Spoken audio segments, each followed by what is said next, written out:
তুমি কষ্ট করে টাকা উপার্জন করছো, বাচ্চার জন্য জামা কিনছো, তাদের মুখে হাসি ফুটাচ্ছ, কিন্তু একবার কি ভেবে দেখেছো তোমার ইনকাম যদি হয় হারাম, তাহলে সেই খাবার, সেই জামা, সেই হাসিও ধ্বংসের কারণ হয়ে দাঁড়াতে পারে।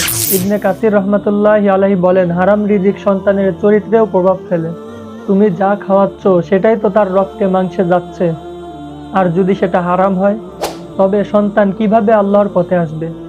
আজ তোমার ছেলে নামাজ পড়ে না, মেয়ে পর্দা করে না, তুমি ভাবো সময়ের দোষ। কিন্তু একবার কি নিজেকে জিজ্ঞাসা করেছো তুমি তাদের মুখে কি তুলে দিয়েছিলে? রাসূলুল্লাহ সাল্লাল্লাহু আলাইহি ওয়াসাল্লাম বলেছেন, হারাম ইনকাম থেকে গঠিত শরীর জান্নাতে প্রবেশ করবে না, বরং জাহান্নামই তার জায়গা। কিয়ামতের দিন মানুষ বলবে, ইস, যদি আমি হারাম আয় থেকে বাঁচতাম। কিন্তু তখন আর ফেরার সুযোগ থাকবে না। তবে ভয় নয়, তওবা করলেই আল্লাহ সমস্ত গুনাহ মাফ করে দেন, যত বড়ই হারাম ইনকাম হোক না কেন। আজ তাওবা করলে তুমি সেই সব লোকদের তালিকায় চলে যাবে যাদের আল্লাহ নিজ হাতে জান্নাতে নিয়ে যাবেন। হালাল ইনকাম মানে শুধু দুনিয়ার শান্তিই নয়, এটা আখিরাতেরও সঞ্চয়। তুমি যদি হালাল খাও, হালাল পরাও, তোমার ঘর হবে জান্নাতের টুকরো।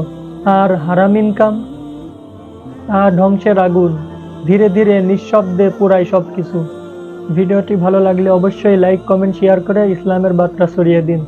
দেখা হচ্ছে নতুন কোনো ভিডিওতে। ততদিন সুস্থ থাকুন, ভালো থাকুন। আসসালামু আলাইকুম।